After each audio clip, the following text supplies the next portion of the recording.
Umugoroba mwiza kuri mwese bakunzi bakabara TV, abandi nimwaramutse bivanye n'ahatandukanye abantu dutuye ku migabane itari imwe. Ninkomeze James nk'ibisanzwe rero mugiye kubana muri umugoroba ku wa gatanu tariki 9 z'ukwezi kwa mbere umwaka wa 2026. Reka rero dutangirane n'ingingo z'ingenzi zigize aya makuru. Makobola abasirikare batanu bahasize ubuzima, abandi 12 barakomereka bikomeye nyuma yaho drone ibateyeho ibisasu. AFC M23 ku munsi w'ejo kuwa kane yunamiye abasivile bazize ibisasu mu gitero cyo ku itariki 2 z'ukwezi kwa mbere umwaka wa 2026 cagabwe ku baturage ba Masisi. RDC na Tanzania basinye amasezerano mashya y'ufatanye mu bya gisirikare n'umutekano. Urugendo rw'ibinyabiziga bivi Bukavu bigana Uvira kuri ubu byifashe neza kandi ingendo biri kugenda neza, umutekano usesuye. Munyemerere rero turambure izi ngingo z'ingenzi twavuze aha haruguru. Reka duhere mu nkambi y'ingabo za leta ya Kongo FARDC mu mujyi wa Makobora ahavugwa ibyabaye bidasanzwe kandi biteye impungenge. Amakuru haravuga ko drone kuri wa gatatu ya leta ya Kongo yari yoherejwe mu gikorwa ca gisirikare kigamije kurasa no gusenya ibirindiro by'ihuriro rya AFC M23. MRDP twirwaneho yaje guhura n'ikibazo c'abayoboye nabi, hanyuma iyo drone aho kugera ku ntego yari genewe yagarutse inyuma irasa ibirindiro by'ingabo za leta FARDC ubwazo, bituma bapfusha umubare mwinshi w'ingabo ndetse abandi benshi barakomereka bikomeye. Nubwo amakuru ataremezwa n'inzego za gisirikare ku mugaragaro, abasirikare batanu ba FARDC bivuga ko bahise bitaba Imana, mu gihe abandi bagira muri 12 bakomeretse bikomeye cyane. Abakomeretse bakaba barahise bajyanwa mu mujyi wa Baraka aho bari gukurikiranwa n'abaganga. Bamwe muri bo bakaba bari muri situation mbi cyane bitewe n'uburyo iyo drone yabarashe. Ibi byabaye rero byongeye gushira mu majwi ikibazo cy'imikoreshereze iri hasi ikoranabuhanga rya gisirikare muri FARDC aricyo gisirikare cya leta ya Kongo, cyane cyane mu bikoresho bigezweho nka drone n'ingaruka bitera iyo bidakoreshejwe neza.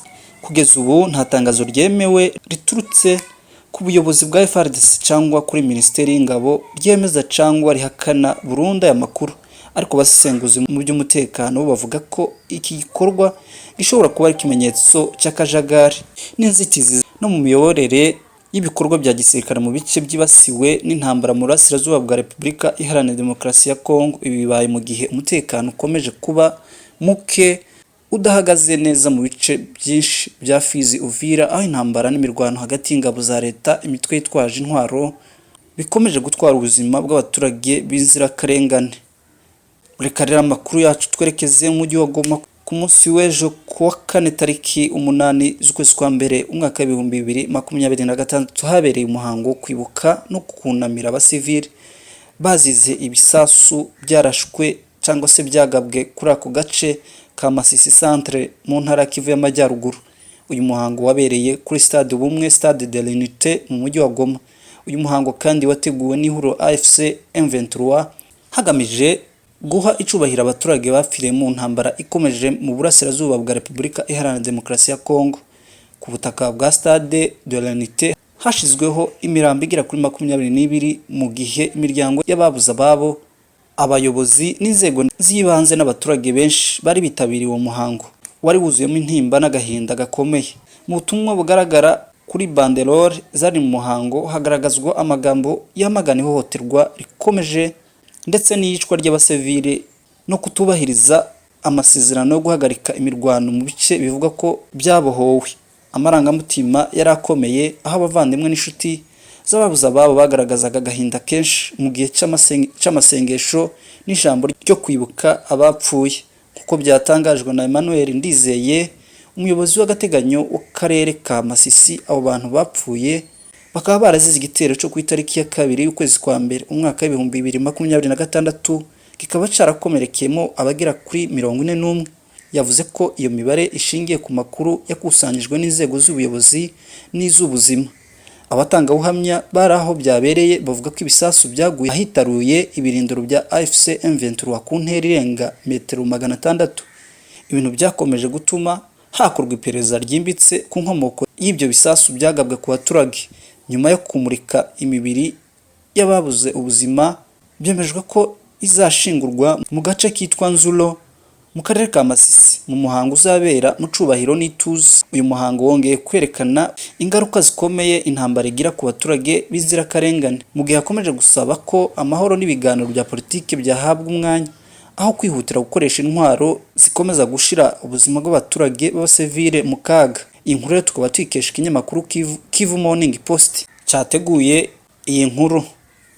Reka tuberekeze Kinshasa mu murwa mukuru wa Kongo, isinywa ry'amasezerano mashya y'ubufatanye mu bya gisirikare n'umutekano hagati y'igihugu cya Repubulika Iharanira Demokarasi ya Kongo na Tanzania, mu rwego rero rwo gukomeza gushaka ibisubizo birambye ku bibazo by'umutekano muke bimaze igihe byibasira uburasirazuba bwa Repubulika Iharanira Demokarasi ya Kongo. Guverinoma ya Kinshasa yashyize umukono ku masezerano mashya y'ubufatanye mu bya gisirikare n'igihugu cya Tanzania. Aya masezerano agamije kongera imbaraga mu bufatanye bw'ingabo cyane cyane mu bijyanye n'ubwirinzi n'umutekano wambukiranya imipaka. Aya masezerano azwi nk'izina rya Great Lakes Security and Defense Cooperation Agreement aje akurikira aya RDC yari yagiranye n'u Burundi mu mwaka wa 2022. Abasenguzi rero babona ko ari ikimenyetso cy'icyerekezo gishya ibihugu byo mu karere k'ibiyaga bigari biri gufata cyo guhuriza hamwe imbaraga mu guhangana n'imitwe yitwaje intwaro n'umutekano muke ukomeje guhungabanya ubuzima bw'abaturage.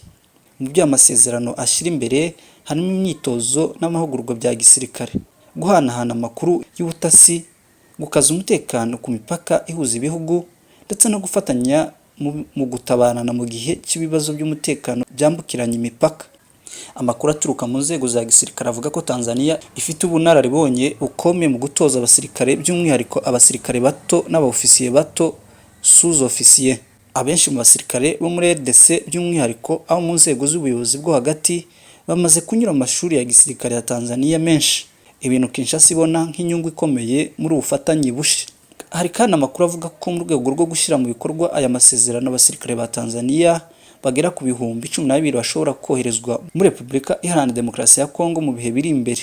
Abasirikare bazaba bafite inshingano zo gufasha mu mahugurwa mu bikorwa byo kubaka ubushobozi bw'ingabo no gukorana bya hafi n'ingabo za FARDC mu guhangana n'umutwe wa AFC M23 mu burasirazuba bw'igihugu, n'ubwo izi mpamvu zose zitaremezwa ku mugaragaro n'inzego zose bireba.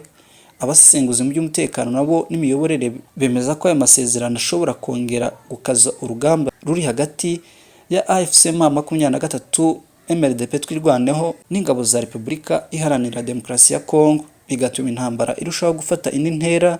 Gusa n'andi makuru agaragaza impungenge, bibutsa ko nubwo Tanzania n'u Burundi bifite ubunararibonye mu bikorwa by'umutekano mu burasirazuba bwa Repubulika Iharanira Demokarasi ya Kongo, mu bihe byashize ubwo imijyi ya Goma na Bukavu yafatwaga n'ihuriro rya AFC M23 MLDP twirwaneho, hari ingabo z'ibihugu zari zihari, ariko ntibyabashije kubuza AFC M23 kwigarura iyo mijyi. Mu ncamake, aya masezerano mashya agaragaza ubushake bwa guverinoma ya Kongo bwo gukomeza gushyira imbere igisubizo cya gisirikare mu guhangana n'umutekano muke, ariko kandi ku rundi ruhande ashobora no kongera umwuka w'ubwoba n'ihungabana mu karere k'ibiyaga bigari, cyane cyane mu gihe abaturage bakeneye ibisubizo birambye bibashira ku mutekano n'amahoro arambye.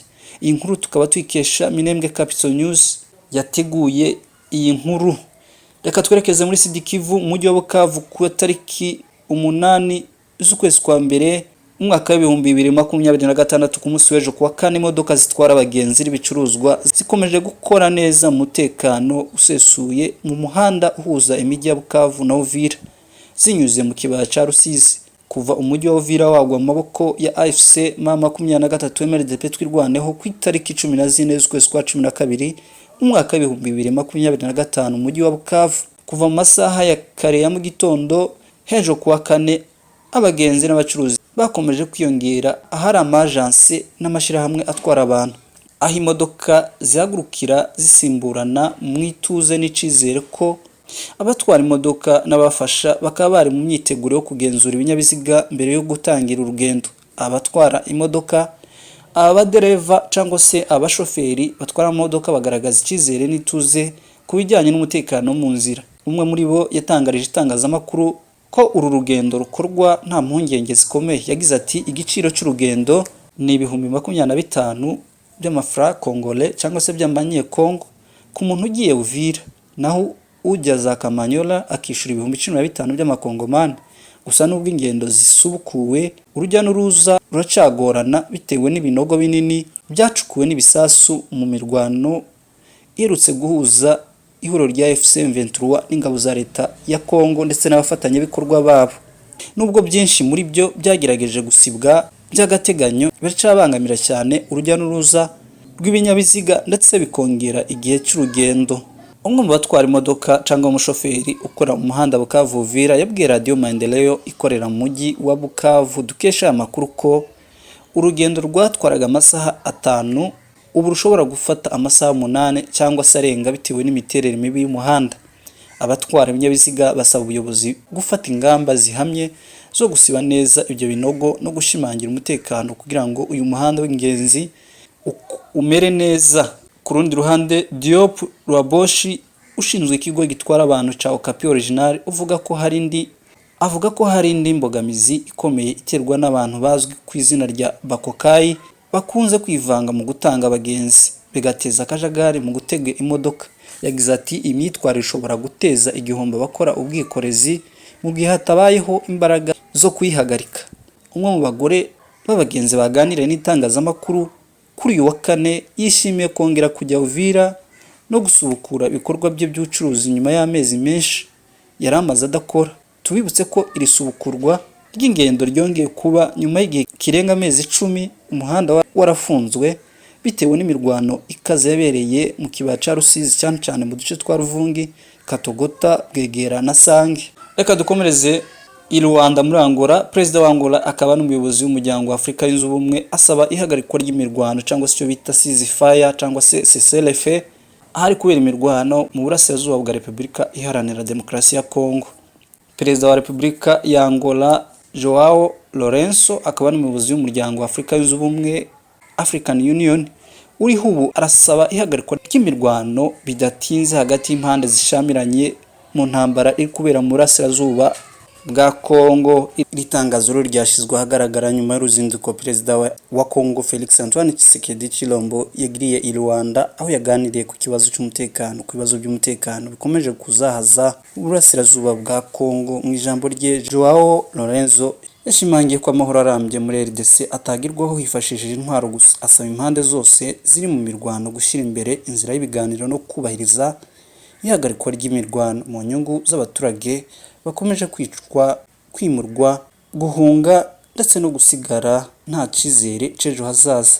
Icyakora iri tangazo ryateje impaka mu bitekerezo bya rubanda, aho bamwe bibaza niba umuryango wa Afrika yunze ubumwe ubu ngubu ufite imbaraga kurusha ibyemezo by'ibihugu bikomeye ku rwego mpuzamahanga birimo n'ibivugwa mu byemezo byafashwe na Perezida wa Leta Zunze Ubumwe za Amerika Donald Trump. Abasenguzi banibutsa ko Felix Tshisekedi ubwe mu gihe yari perezida w'umuryango wa Afrika yunze ubumwe atabashije gukumira ifatwa ry'agace ka Bunagana kagwe mu maboko y'inyeshamba za M23 mu gihe yari ayoboye uyu muryango. Bituma hibazwa uruhare nyarwo n'ubushobozi bw'izi nzego zo ku mugabane wa Afrika mu gukemura ibibazo byugarije Kongo. Ariko nubwo izo mpaka zihari, amajwi menshi ahuriza hamwe ku kuba iki gihe kitakiri cy'impaka nyinshi mu magambo adatanga igisubizo, ahubwo ko hakenewe ingamba zifatika kandi zifasha igihugu kubona amahoro arambye. Kubw'izo mpamvu bamwe mu banyepolitiki n'imiryango ya societe civile basaba ko inzira yonyine ishoboka